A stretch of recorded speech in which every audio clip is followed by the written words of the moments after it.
दर्शक बंधु यही गुरुत्वपूर्ण कथागुड़ी टिके ध्यान देकी शुणु।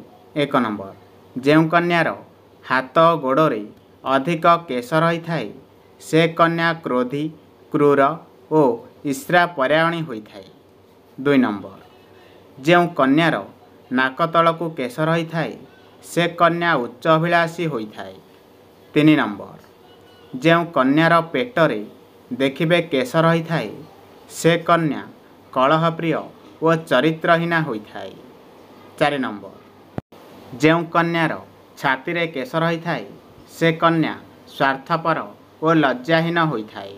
5 नंबर, देखिबे जो कन्यार आईब्रो केश परस्पर सहित लगालगी होइकी रही थाए से कन्या को केबे भी धनर अभाव होई न थाए। 6 नंबर, देखिबे जो कन्यार आखि पलंकरे छोट कला केश होता है से कन्या सौभाग्यशाली होता है। 7 नंबर, जो कन्यार केश लंबा और घन होता है से कन्या सौभाग्यवती होता है। 8 नंबर, जो लोकंकर डाहाण पादरे तिल चिन्ह थाए से ज्ञानबद्ध और धर्मपरायण होता है। 9 नंबर, कान मध्यरे जो लोकंकर कलाजाई चिन्ह रही थाए से लोक सुख संपद प्राप्त करिथाए। 10 नंबर, जो लोकमानंकर बाम बक्षरे कला जाइथिले से लोक गर्वी होइथाए एवं परधन प्राप्त करिथाए। 11 नंबर, डाहाण हाथ कहुणी उपरे कला जाइथिले से लोक खराब कार्य सबुबेले मन बलाई थाए। 12 नंबर, जो लोकंको बाम हाथ कहुणी तले कला जाइथाए से बहुभागी हुए और सुख भोग करे।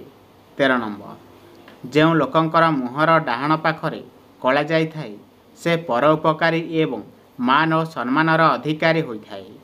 14 नंबर, जो लोकंकर मुहर बाम पार्श्वरे कला जाइथाए तांको जीवन सारा सुख शांति भोग होइथाए। 15 नंबर, पिजुली पत्र को पानी रे भल भाव सिझाई से पानी को मुंडरे लगाइले मुंडर चुटी उपुड़ा बंद होइथाए। मन रखिबे। 16 नंबर, उषुम पानी रे महू एवं लेंबू रस मिसाई पीले खास छिंकरू रक्षा मिलता है। 17 नंबर, उषुम क्षीर रे 1 चामच हलदी मिसाई पीले खास छिंक दूर होता है। 18 नंबर, शोइला बेले मन रखिबे शोइला बेले खास छिंक हेले मुंड तले तकिया दे शोइले किछि परिमाण रे कमी जाई थाए। 19 नंबर, केबे भी काहारी को सीधा हाथ रे लुण दियंतु नाही, यह द्वारा कली झगड़ा घरे लगी थाए। 20 नंबर, प्रत्येक दिन पानी रे लुण पकाई घर पोछिले भाग्य रे परिवर्तन होई सौभाग्य आसी थाए। 21 नंबर, टिके लुण नहीं मुंड चारिपटे बुलाई बाहर को फिंगी देले अशुभ दृष्टि कटि जाई थाए।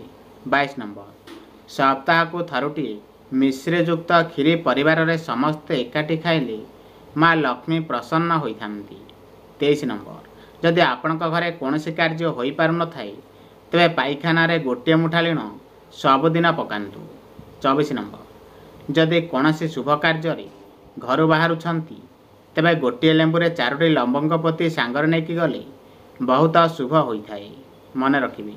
25 नंबर, जदि आपणकर कौनसी काम होई पारु न थाए किंबा अधारे अटकु थाए तेबे गाई कान रे कहि दियंतु निश्चय होइजिबो। 26 नंबर, गर्भावस्था समय रे चाउल रे हलदी मिसाई घर भितर पकाइले समस्त अशुभ शक्ति दूर होइथाए। 27 नंबर, जदि पुत्र किंबा कन्यार जातक रे मंगल दोष थाए तेबे मंगलवार व्रत कले ताहा दूर होइथाए। 28 नंबर, जदि विवाह पाई पुत्र किंबा कन्या राजी हो नथांती तेबे तांको शोइबा घरर उत्तर पटरे क्रिस्टाल बॉल काच प्लेट रखंतु। 29 नंबर, जदि पुत्र और कन्यार विवाह होई पारु न थाए तेबे 13 दिन पर्यंत अस्वस्थ गछ मूल पानी दियंतु शुभ फल प्राप्त होइथाए। 30 नंबर, जदि कन्यार विवाह होई पारु न थाए तेबे हलदिया कपड़ा रे हलदी बांधी कन्यार तकिया तले रखि दियंतु। 31 नंबर, मंगलवार दिन गाय को मसूर डाली सहित गुड़ मिसाई खाइबाकू देले समस्त मनस्कामना पूरण होइथाए।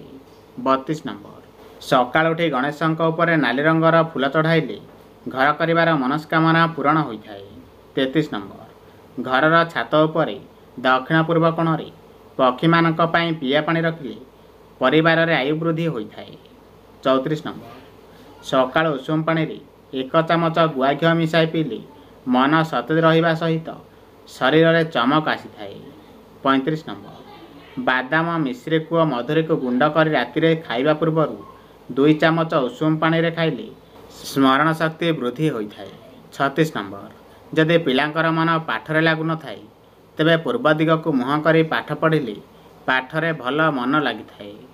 37 ନମ୍ବର ପିଲାଙ୍କ ପଢ଼ିବା ଘରେ ଶୁଦ୍ଧ ଘିଅ ଦୀପ ଲଗାଇଲେ ଏବଂ ସରସ୍ୱତୀ ଯନ୍ତ୍ର ରଖିଲେ ପିଲାଙ୍କର ପାଠରେ ମନ ଲାଗିଥାଏ ଓ ବିଦ୍ୟାବୃଦ୍ଧି ବିକଶିତ ହୋଇଥାଏ। 38 ନମ୍ବର ଶୋଇବା ଶେଯରେ ବସି ବସି ନିଦ୍ରା ଯିବା ଉଚିତ ନୁହେଁ ଏବଂ ସନ୍ଧ୍ୟା ସମୟରେ ଶୋଇବା ଦ୍ୱାରା ଅଶୁଭ ଏବଂ ଅମଙ୍ଗଳକାରୀ ହୋଇଥାଏ।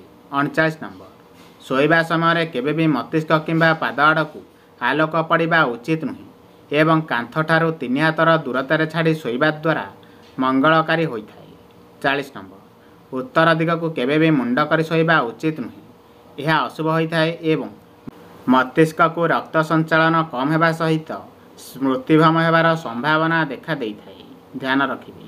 41 ନମ୍ବର ପ୍ରତ୍ୟେକ ଦିନ ରାତି 10ଟାରେ ବାମପଟ ମାଡ଼ି ଶୋଇବା ଉଚିତ ଏବଂ ରାତି 4ଟାରେ ଉଠିବା ଅଭ୍ୟାସ କରିବା ଦ୍ୱାରା ଅତ୍ୟନ୍ତ ମଙ୍ଗଳକାରୀ ହୋଇଥାଏ।